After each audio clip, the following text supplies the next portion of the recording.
Welcome to another Grief Talk Coffee Chat episode. I'm your host, Vonne Solis.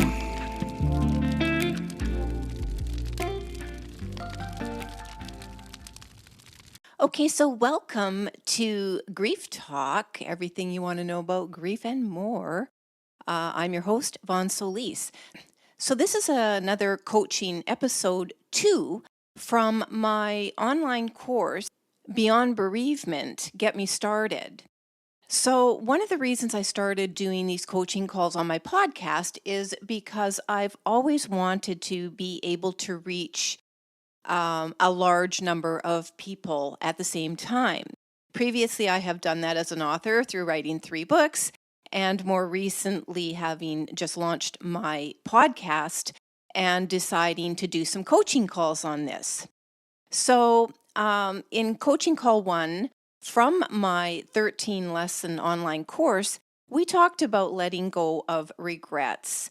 And I shared with my audience, viewers and listeners, that in the description of all of these lessons, there is a download PDF that you can sign up for, which will take you through the first 6 lessons as we go along in these calls, where it's called a mini personal growth journal.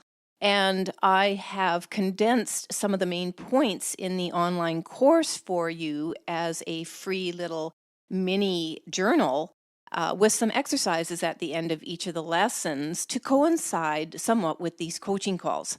Although there are 13 lessons in the online course, the first 6 will give you enough of an insight into the course for those that would like to sign up for it and continue through to the 13.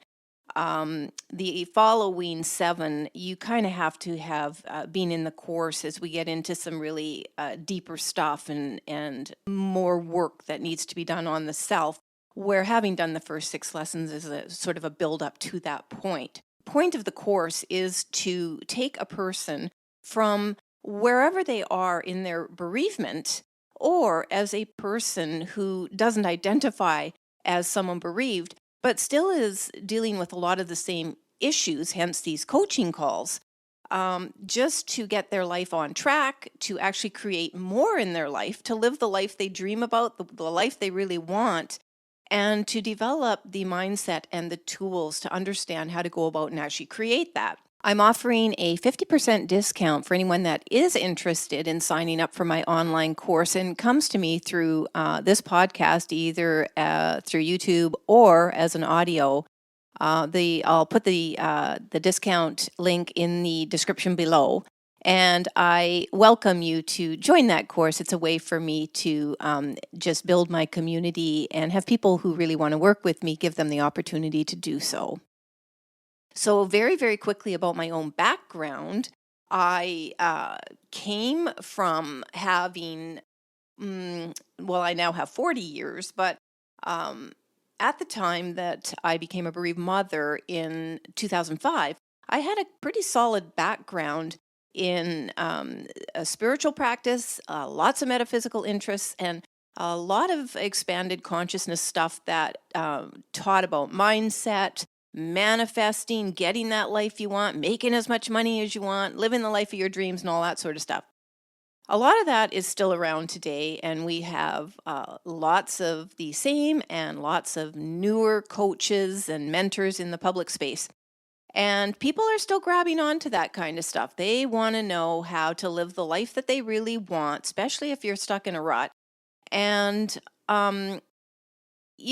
sort of maintain some agency, some autonomy over how you're choosing to live, the environment you're putting yourself in, the relationships you're in, the work you do, the profession you enter, the jobs you leave, and the life you change because it doesn't feel aligned with who you really are authentically. So I wasn't even doing work before my daughter Janaea died in 2005. She was 22. But I was living a really good life, and I manifested whatever I wanted, and I was passing that on to my kids too. And it's like, hey, it's pretty easy, and there are many different techniques to learn about manifesting, and so I'm not going to go into those here. But, I was doing that thing, and mostly it was about consciousness. And it was mostly about being really intentional about how we're living and what we want to create in our life. And what people, in my opinion, don't really like to hear about is that we're creating the crappy stuff as much as we're creating the great stuff. But for the most part, again, in my view, when we're talking about learning from manifestors, learning from the mentors, the coaches, the people who have made it really big, and, they're talking about living the life essentially that they have, which quite often is centered around wealth, material gains, looking fantastic, all of these things. Back 3+ decades ago, um, I'm just thinking for a minute here. But anyway, yeah, for sure. Even, well, 4 decades ago, it was still centered around the same things. We were talking about materialism in terms of abundance. And, but abundance basically means money, folks. It basically means materialism. So, um, I wasn't competing or anything like that. And I always managed with my family to create wonderful things for us, middle class, wonderful things. Didn't have a consciousness of being super wealthy. So never went the whole wealthy route, but certainly great family life, very happy, very content. Needed a job. I got a job. Didn't want to work. Didn't have to work, that sort of thing. So fast forward to 2005 when my world fell apart because my daughter died. I have 2 children, a son and a daughter. When she died, well, that was the end of that. And so these past several years, and bit by bit and step by step, I have been trying to find a way to redefine manifesting, because when you lose everything, and you may not lose material things, but when you lose yourself, you've pretty much lost everything. And I lost myself when my daughter died. So suffice it to say, I really had nothing. Um, it was a very long, hard, lonely journey to build myself up to the point that I wanted to even think about having a life that reflected even a tiny bit of what I used to have. And somewhere along the way, I started getting very interested in personal power again and understanding what it's like to completely lose your personal power, to lose your autonomy, to lose everything you felt about yourself as a confident, um, you know, um, contributing member of society. All of that was gone when Janaea died, because it being a suicide, there was a lot of stigma attached to that. Being child loss, there was a lot of stigma attached to that. And when I mean stigma about the child loss, I mean nobody wants to discuss that. And you become it becomes a very isolating experience. Of course, we're not, the only bereaved people in the world, parents in the world, but as I've said before, when something really bad happens to you, it's really hard to connect with other people and, sometimes even care that something else has happened to them. You really just can't connect to that. It just really feels like you're being swallowed up whole in the experience when something really traumatic happens initially, and it can take a really long time to get yourself out of it. In my opinion, 17 years later, there still isn't enough to get us out of trauma from grief in itself, and certainly child loss and other traumatic experiences to really, really recover in a very authentic way. Um, yes, we can go to therapy and so on and try different things, but my own experience again has taught me that a lot of those techniques have to be adapted to what we really, really are feeling and experiencing that is unique to grief or trauma or, loss of another kind that has impacted us very similarly to losing a human being. Hence my work and my online course. So part of these coaching calls, as I said, are to take people with me. I'm going to take everybody through all 13 lessons, but the PDF download is only going to cover the first 6 to work on at your own pace in your own environment. Once we get beyond that, I'm going to be touching on things a little bit differently. And as part of that coaching, at that point, you would have to be signed up to the course to really get the tools and the key pieces of information that really help to get a person when they get to the end of that course feeling as empowered as they can feel and able to create and manage the life they want. But the key difference in my teaching is about understanding what it is we really, really want. And I think there's a lot of, I don't really want to say confusion, but I do think that we need to focus a lot when we're intending something, because intention really works. We need to focus what it is we are intending on having in our life and why, and how it's going to change our life and possibly the lives of our loved ones closest to us. So I go into a lot of that in the course so that everything becomes very, very intentional, purposeful, with the next step leading somewhere, even and especially if you can't see the big picture yet.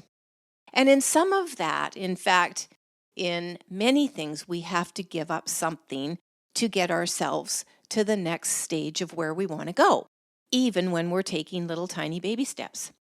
So this lesson is all about thinking about our failures. As I said in lesson 1, we talked about regrets and letting them go.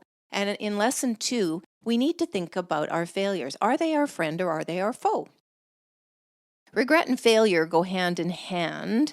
And so this is why failure follows the idea of contemplating what needs to be let go of in terms of really having some major regrets about things, choices. And this is especially impacting when it relates to something that has hurt us tremendously as adults or children, and there's dysfunction associated with it, or the loss of a loved one, where we feel even a smidgen of responsibility for that death.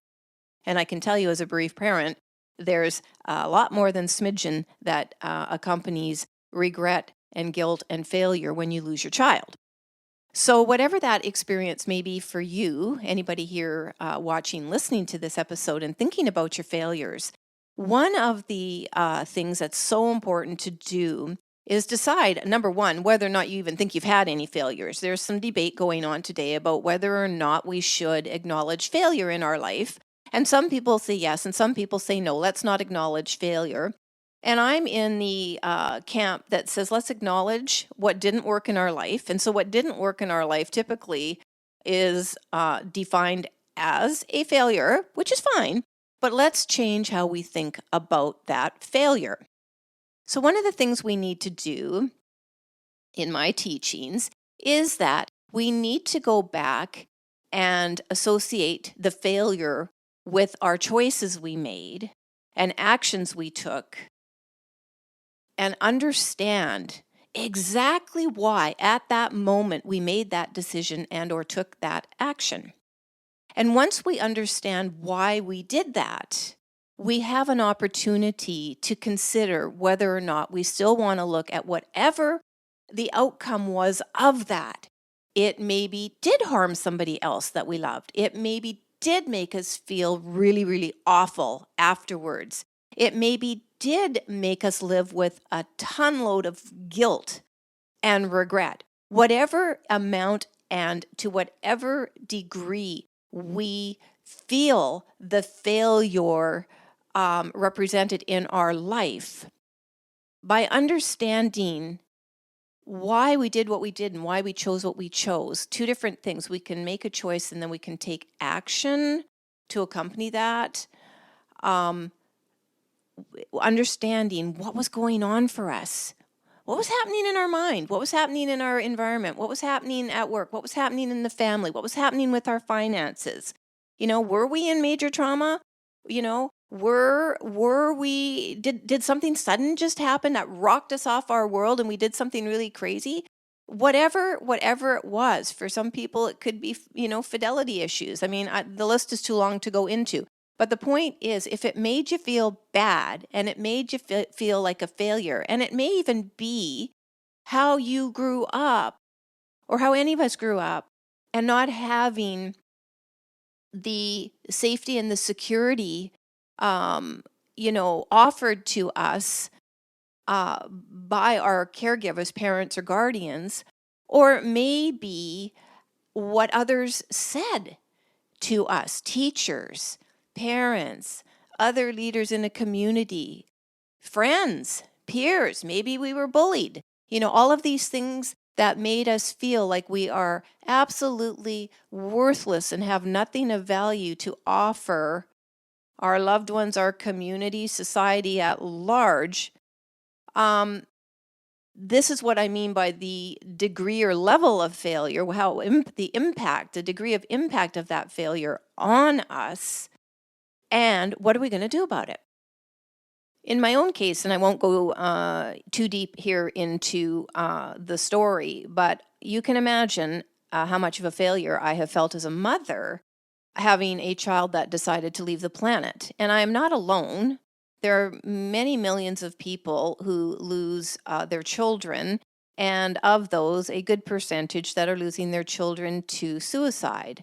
But it feels really, really awful to know that you have birthed a human being that decides one day, at whatever age, I don't want to be here anymore. And when you think you have offered that child the perfect everything, their death signifies that we failed as a parent in a pretty big way. So the key point in lesson 2, failure, your friend or foe, is that you always have a chance to put your negative feelings behind you and choose something different as your truth.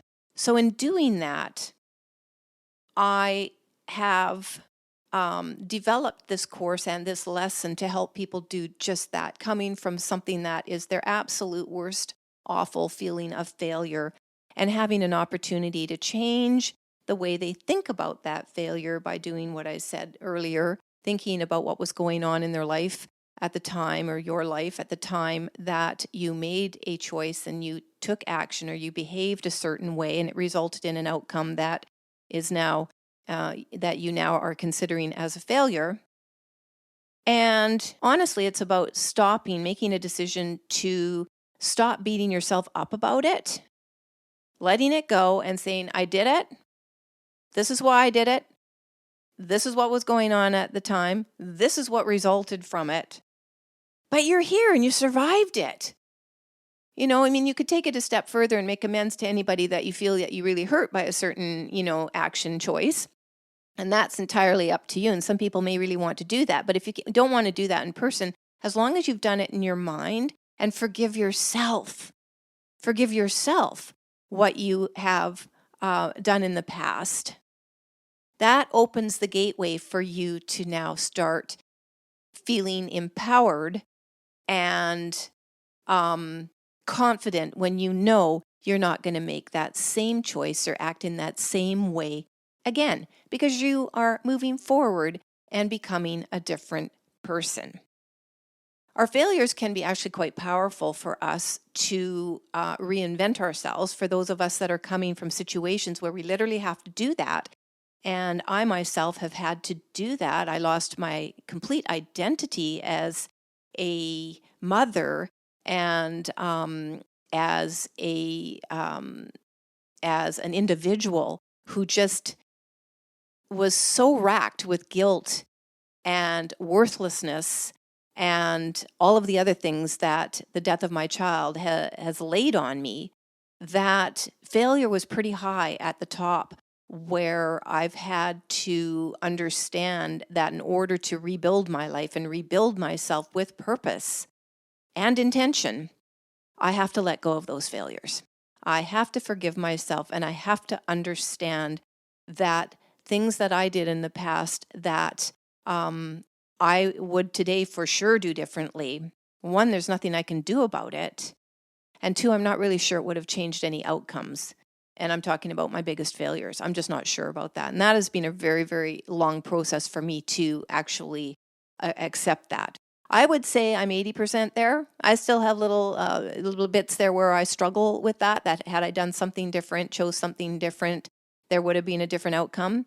Maybe there would have been, maybe there wouldn't have been. But because I can't change it, I certainly don't want to live the rest of my life struggling with defeatism ideas and keeping myself back from what I can truly experience as a wonderful, fulfilling, purposeful, passionate life going forward.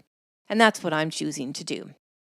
There are 3 exercises in the downloaded PDF Lesson 2 Personal Growth Journal that you're invited to complete that help you get really straight about this. This isn't really something that you can just sit down and think about and go, okay, and have it all figured out in an hour.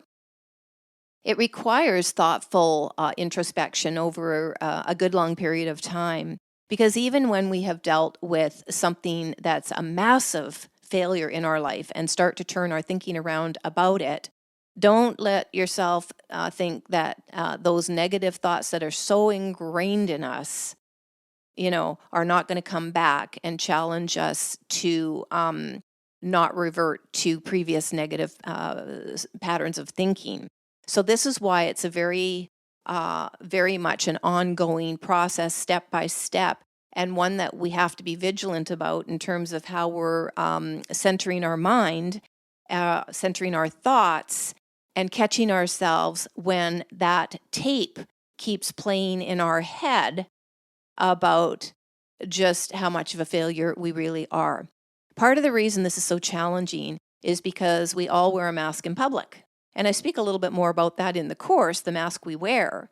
But it's very true that a lot of people, if not just about everybody, lies to the public about who they are. And that is why we talk about being able to have a soft place to fall in our own home with 1 or 2 special loved ones, that you can actually really be yourself. I mean, so if you have to sit there and say, yeah, I can really be myself when I get inside my front door, then ask yourself who you're really being when you're not at home. So that is another aspect to my teaching, that I'm all about authentic healing and authentic growth to the point that you are who you are in front of a person out in public world that you are behind doors. What's the point of living this existence if we can't be our authentic selves? But again, when I'm going back and looking at this in the context of a